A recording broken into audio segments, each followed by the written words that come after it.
Hi, this is Dr. Thomas, and in this video presentation I want to talk to you about how to use the quadratic formula.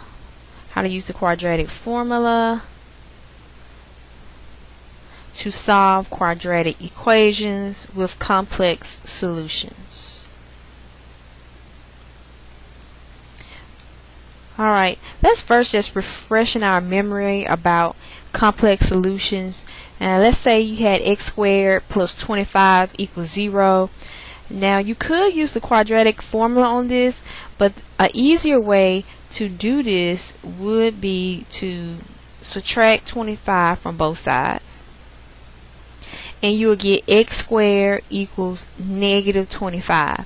And then how can we get x, not x squared? We can do the square root of both sides, and we'll eventually get plus or minus the square root of 25i, since that negative here is under the radical, and we know that the square root of negative 1 is I. But we can also simplify the square root of 25 and it becomes 5.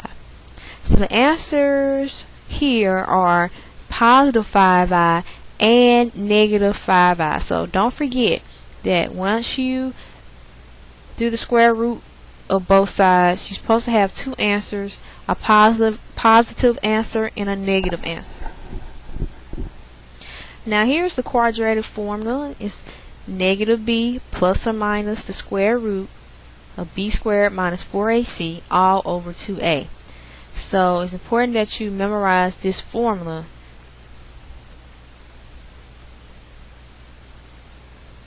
Alright, so let's say we had x squared minus 6x plus 13 equals 0. If you look at that, you notice that you can't factor x squared minus 6x plus 13 by hand. There are no factors of 13 that will give you negative 6. Therefore, we use the quadratic formula because this is a quadratic trinomial here. Alright, now what is our a in this situation? So let me go ahead and put ax squared plus bx plus c equals 0, because this is basically the model we go by to figure out what a is. In this situation, since there is no number in front of a, it's considered to be a 1, b is considered to be a negative 6, and c is considered to be the 13. So all we have to do is just plug those numbers into this quadratic formula. Alright, let's see what happens once we do that. So here, just plug in all your numbers, and it's important that you put your letters A, B, and C in parentheses so that you can compute the negatives correctly. So a negative times a negative, we know that will be positive, and this negative 6 squared will also be positive. So we get 6 plus or minus square root of 36 minus 52, since 4 times 1 times 13 is 52, all divided by 2. Then we'll get a 6 plus or minus the square root of negative 16 all over 2. Now notice that we have a negative under the radical. Square root of negative 1 is I. So let me write that just as a reminder. I equals the square root of negative 1. So once you break down that square root of negative 16, you're going to get 6 plus or minus square root of 16i. And actually, I prefer that the I goes in the front so that you don't confuse the I to be under the radical. So normally, if you see it in books or if you see it in other presentations, you're going to see the I in the back. But I prefer to put the I in front of the radical.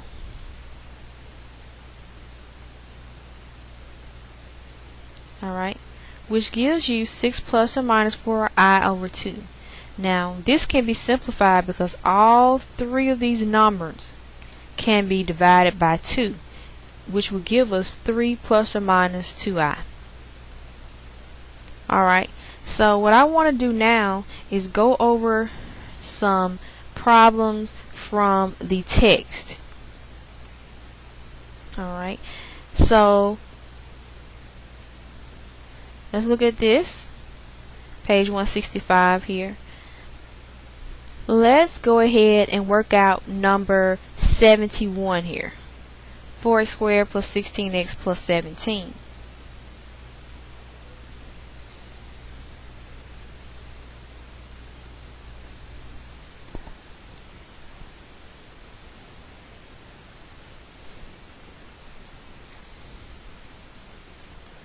Okay, so what is our A, B, and C? A is 4, B is 16, and C is 17. So recall the quadratic formula. Alright, we have negative, and B is 16 here, plus or minus the square root of 16 squared minus 4 times 17 divided by 2 times 4. It's very important that you are organized in math. If you're not organized, you're going to get some computations confused. So make sure you put parentheses around what you're replacing for the most part. So you have negative 16 plus or minus 16 squared. You just put that in the calculator and you get 256 minus 4 times 4 times 17, which gives you 272. And as you can see, that number 256 is lower than 272, so that's how your negative will come about. 2 times 4 is 8. So that's negative 16 plus or minus square root. Now we got to put 256 minus 272 in the calculator, and we get negative 16 all over 8. Alright, so we have square root of negative 16 here. So look at this. 16 is actually a perfect square. Therefore, let's go over here. We have negative 16 plus or minus square root of negative 1 times 16. We know that the square root of 16 is 4, and we know that the square root of negative 1 is I.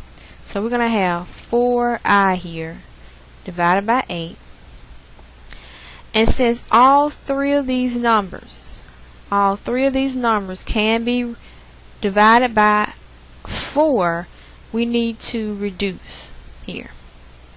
So if we divide everything by 4, we get negative 4 plus or minus 1i, which I'm not going to write the 1, over 2. So we have two solutions here. The answers are negative 4 plus I over 2 and negative 4 minus I over 2. Alright, to write this in standard form, you would have to split it up. So negative 4 over 2 plus or minus basically 1/2 I, which can be reduced to negative 2 plus or minus 1/2 I.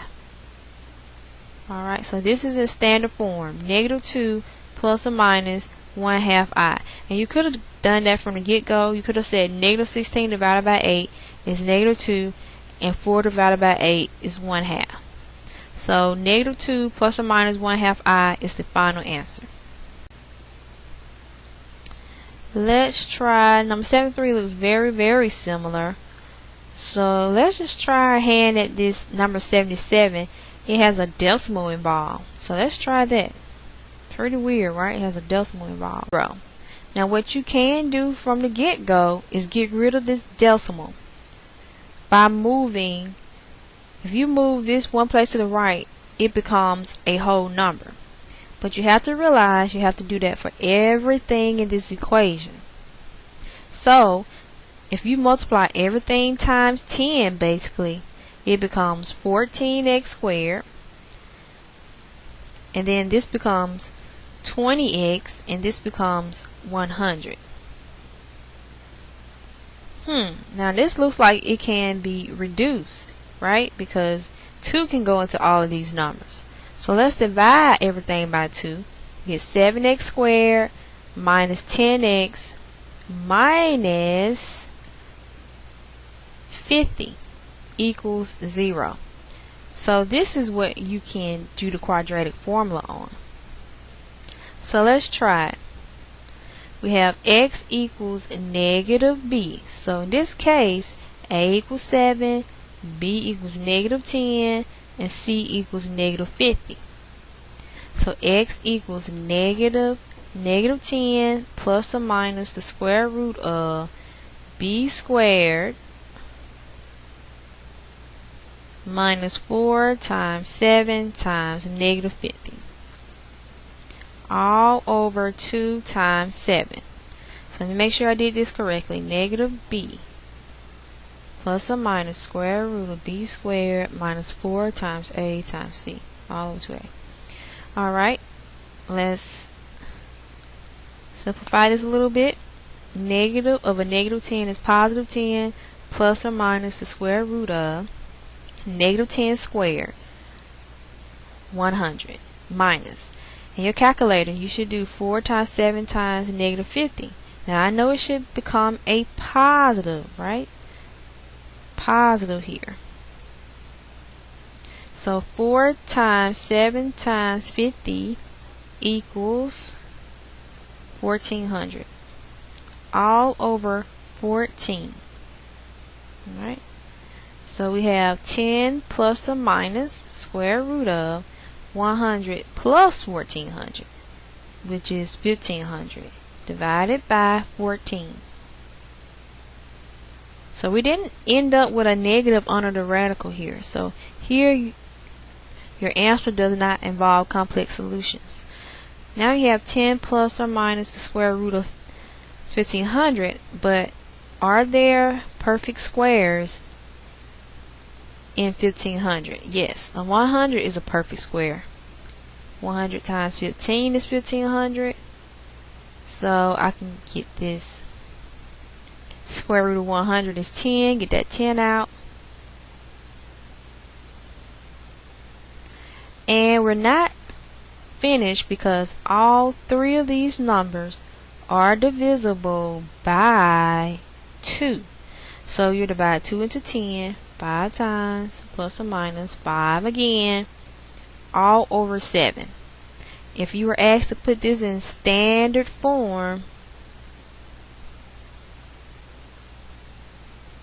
you will split up the a and the bi so that it would be 5 over 7 plus or minus 5/7 square root of 15.